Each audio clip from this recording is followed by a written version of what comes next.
President Muhammadu Buhari strode into office in 2015 after a populist campaign promising to tackle corruption and introduce large-scale reforms.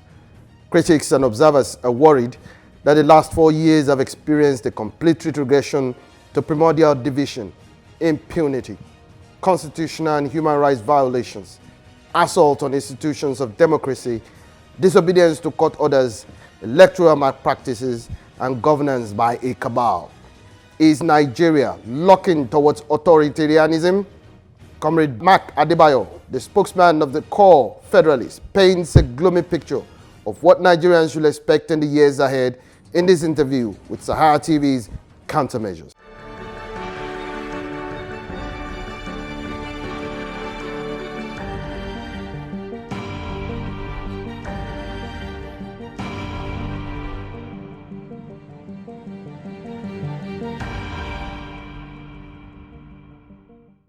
After 59 years and 4 years of Muhammadu Buhari, has this country fared better? Obviously not. I mean, that's a no-no, totally no. It's a double negative. You will see that, but the last time I was here, factually everything I said has proven prophetic. One of the things I said was that if Buhari should return in 2019, that you would not be sitting in your studios. And today, where is your publisher? So I said the whole of the Southwest. I mentioned the issue of Ibadan. I said the whole of Akure, everywhere that will be taken over by nomadic terrorists. So it has proven prophetic. Now, to drive from Lagos to Ibadan now, if you want to proceed to like Akure, it's like you have to be speaking in tongues throughout. Praying now that the Nigerian military has come out with the prayer, spiritual warfare. So you have to be praying all the way through because the country is far less secure. The economy is in shambles. The government is engaging in the cacophony of policies that has led to an anarchical situation in terms of the economy and the social welfareism of the people. Everything, on every score that this government came into power, they have failed, totally failed. It's in the area of economy, it's in the area of security, it's in everywhere they have failed. So I didn't join anybody on the celebrating or even marking 59 years of independence. What is independence? It is only people without a sense of history, without a critical sense of history that will say, Nigeria, you are celebrating independence. Independence of what? And independence from what? What are you celebrating? With this kind of degenerate leadership? We are celebrating what? Now, we have a country that is not a country. And that's when people say Nigeria is a nation. What nation? That's people who know the real meaning of a nation know that Nigeria is not a nation. Well, it's a country. A failing one at that. A rapidly failing one at that. This is not about politics. This is not about sentiments. These are realistic situations that everybody can see. It's what you can see. It is not something that anybody needs to be packaging or repackaging. No matter how good you are at lying, the Nigerian situation is telling the truth of failure, of total failure. Failure of governance, failure of the country as an entity is there. And that is why it's so unfortunate. Internally, the government represses dissent, represses freedom of expression. Now, let me quick come down to that issue that you just brought up now. I mean, it's cracked down on dissent and freedom of expressions. What's your opinion on the recent clampdown on dissenting voices in the country? I mean, this president has been known has a disregard for rule of law. Disregard. You see, I think we have to acknowledge that whilst majority of Nigerians were wrong about our assessment of General Buhari, we have to acknowledge that the Southeast, the Igbo people, saw what majority of us did not see. Because everything that's happening now was what they said. Look, remember, this man in 1984, his 20 months of military rule was this, was that, was that. But some of us are saying, no, we needed discipline, we needed good governance, we needed justice, we needed this and that. But these are the elements that General Buhari lacks. And the Igbo people made it clear by word and by action. They did not vote for him. They said Nigeria was going into a meltdown with this man as president. It's incredible how they have now come out to be the golden prophets of our political misfortune. Because everything that was said, why these people rejected Buhari, is happening now. Everything. Now, that's why I would not blame Nnamdi Kanu for absconding from injustice. It's not on the run from justice, it's running away from injustice. Because by now, probably will have been dead. So, how do you look? The government has made Nigerians lose confidence in the powers of the judiciary to save the common man. So, for that reason, the court is no longer the bastion of hope for the common man. Because, you will remember that when this government came in under the guise of fighting corruption in the judiciary, clamped down on the judiciary, heavily on the judiciary. They drove fears into the minds of the judiciary so that they will lose that capacity to be independent in their decisions. So at that level, there was a coup in the judiciary, as there was an attempted coup on the legislature when the DSS laid siege to the National Assembly, preventing lawmakers elected by Nigerians to enter the chambers of the National Assembly. So we are back not only to anarchy influenced by government, we are also back into horrible, aggravated hopelessness for the largest nation, for the largest country in Africa. So what does it portend for the third tier of government, that is the judiciary itself? Are we seeing the judiciary itself being salvaged at this point in time? The judiciary is under siege. The entire polity is under siege. Everything that has to do, all elements of democracy are under siege under the Buhari administration. Everything is under siege. The media, the first estate of the realm, is under siege. That is why journalists are in jail now. That is why bloggers are in jail now. That is why a person like Shewore has lost his freedom, Agbajalingo has lost his freedom. Where is his mandate today? So now all elements of democracy are under threat, are under lockdown by this government. And when you lock down all elements of justice and freedom of a country, you are driving that country into a meltdown. So the overwhelming social interaction that brought this government to power in 2015, because, well, this government actually won the 2015 election, but I can say it anywhere categorically that it did not win the 2019 election. It only used the power of incumbency and military clampdown. We saw the videos in Rivers, in Yobe, everywhere, where the military abandoned its primary responsibility of defending the territorial integrity of Nigeria and pushed itself into politics.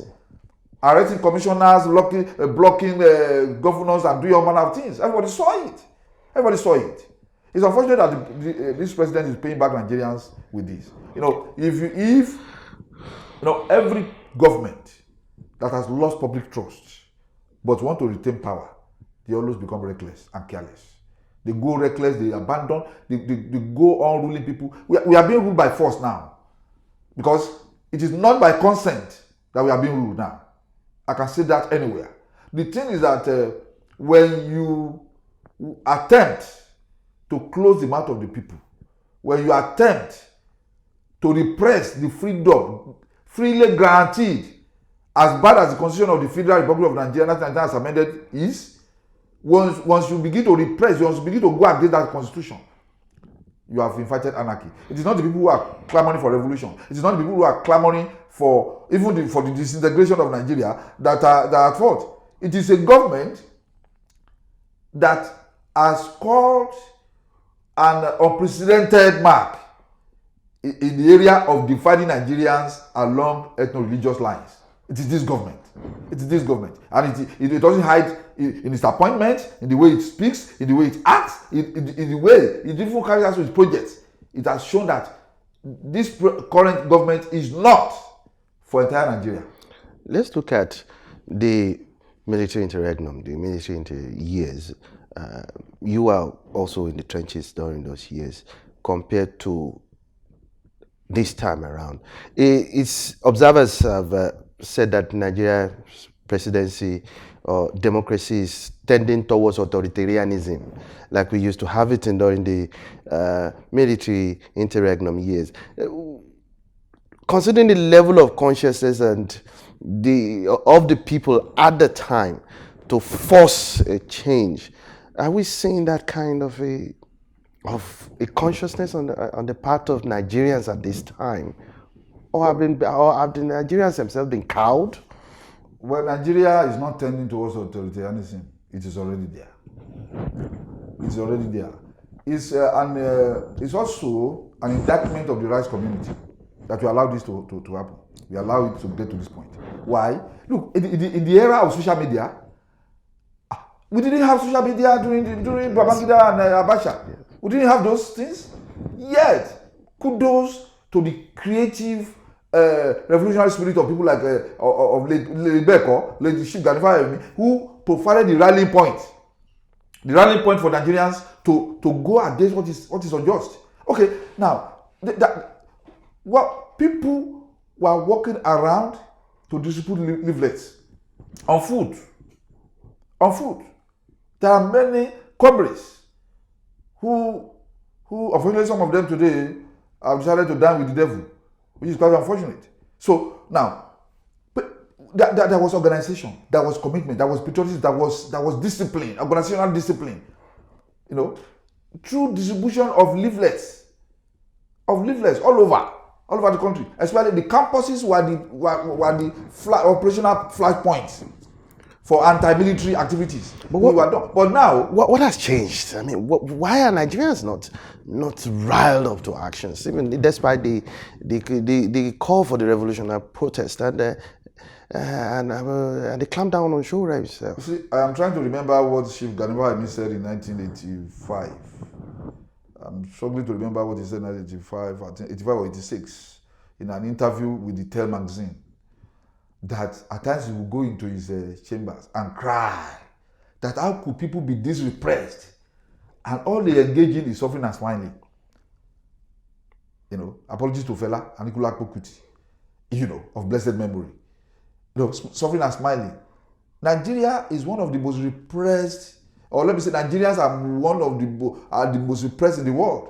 But unfortunately we are one of the most gentle. And we have this disturbing mentality. It's not as if Nigerians cannot fight. Nigerians can fight very well. They can fight. In fact, we fight almost every day. But who do we fight? We fight ourselves. Today, the Jukun and the thief and the thieves and the thieves, who do they fight? They fight themselves. What they should turn against their oppressors, they are turning against one another. That is the kind of thing we do. You understand? In Nigeria, you see, especially in the north, you see that this problem with religious crisis. Once it happens, whether somebody did something in Saudi Arabia or in the United States of America, you see they start killing people in Nigeria. Muslims will unleash terror on Christians. It will be like that. Then everything will scatter. We do fight. But we lack the capacity to fight against those who are oppressing us. So, and they are, because the Nigerian ruling clique, because we don't have a ruling class. We have a ruling clique. We don't have a political class. We have a political clique. The Nigerian ruling clique have devised a means to divide us along religious lines. So, what we call divide et tempora, divide and rule. So, for that, today, a small village just because of maybe little differences in dialect, can turn on one another and eliminate one another. That's what happens in Nigeria. That's what happens in Nigeria. Nigerians, we have never succeeded in coming together to fight against our oppressors. And so they are capitalizing on that to continue to repress us. And that's why we have a government that is so arrogant, that is arrogantly ineffective, inefficient in terms of managing the situation of the country, but it's very, very effective in oppressing the people. And when it does seem to me that Nigerians, look, there's this thing about Nigerians, and that is why anybody coming out to lead, to say we want to be Moses of Nigerians, should be ready to be sacrificed, and might be sacrificed and still not achieve the aim. You know what? Nigerians are like prisoners that somebody says, look, I want to bail them out of this prison. And having fought against the authorities that are imprisoned them, you now say, oh yeah, we are opening this gate. Oh yeah, come out. You say, look, you have to pay me before I come out of this prison. That you have to pay me. If you don't pay me, I will not come out of this prison. You see that? So that is so unfortunate, because I cannot fathom where or how a people can be this repressed. It is we who speak on behalf of Nigerians that they blame. So if they pick me up tomorrow now or today, as soon as I leave, if I'm picked up, they say, who sent them? Who sent them? Majority will say, who sent them? And this country, and one of the problems we have, and why rulers have been getting away with the atrocities, is the structure, the very structure of this country. It is the faulty structure of this country. Nigeria is an incomplete noun, and when used as an adjective, it qualifies nothing and identifies nobody. There is no Nigeria anywhere. So we need to accept that reality. That is why confederalists, that's why as an organization, that's why we are advocating for a restructuring of this country. Others believe that, look, we are just wasting our time for the restructuring. That's why people are asking for Biafra.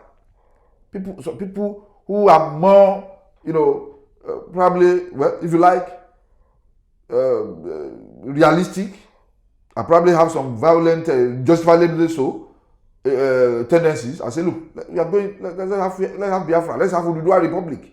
That is why the Middle Belt are saying loud and clear that we are no longer part of the North. They've used us long enough. We want to carve a niche for ourselves. We are Middle Belt. We are not North, because all these things have been there. They are underlined there. They are there. But now it was this government of General Muhammadu Buhari that brought it to the fore and divided Nigerians so sharply. We have never been this sharply divided. And now everybody has become an ethno-nationalist. That we need to, please, let me say this. Is one of the issues why we have to restructure this country quickly. Before some people with a born to rule mentality believe that some of us are slaves to them. We are not slaves to anybody. And nobody should sit on a high horse of power thinking that others must pay obeisance, other nationalities in Nigeria. Nigeria is a country of nations and nationalities. We are not one country. We are wasting our time by saying that. So this their bill they want to sponsor to take over the river banks and all the river area in this country. It will not work. It won't work. And any governor that compromises, we see that his people will deal with him. They will drag them out of their state government houses, because it is another Ruga in disguise. It's another Ruga in disguise. Yes. We fought against Ruga. The bill to take over the river banks of Nigeria by the federal government should not be allowed to stand in this what do you call it now? This National Assembly. Let me just quickly get back a little to the detention of Shore, which has become one of the latest string of months-long crackdown on the critical opposition voices in Nigeria under the government of President Muhammadu Buhari.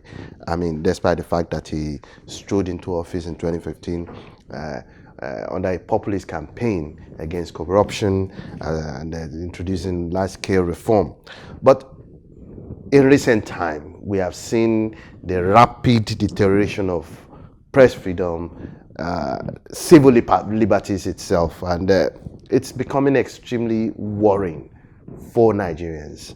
And concerns are being raised about the fact that even security forces are also being used in order to clamp down on on demonstrators and dissenting voices. How long will Nigerians continue to tolerate this? Well, I think our reality is very clear. It's very clear that this government is tolerant of opposition. This government is tolerant of dissent. This government is tolerant of freedom. This government does not believe that Nigerians have rights to express ourselves. This government does not believe that Nigerians have a right to ask questions. Now, the president went to Chatham House in London and said he was a born-again Democrat. Now he has backsliding. Maybe he was born-again Democrat there, but he has backsliding. He's a backsliding. So if you want to use born-again terminology, he has backsliding. And when you backslide, the Bible says whoever puts his hand in the plows and looks back is not fit for the kingdom of God. And so this man cannot be trusted again. Look, I don't want to sound alarmist, but nothing is going to improve in terms of human rights under this government.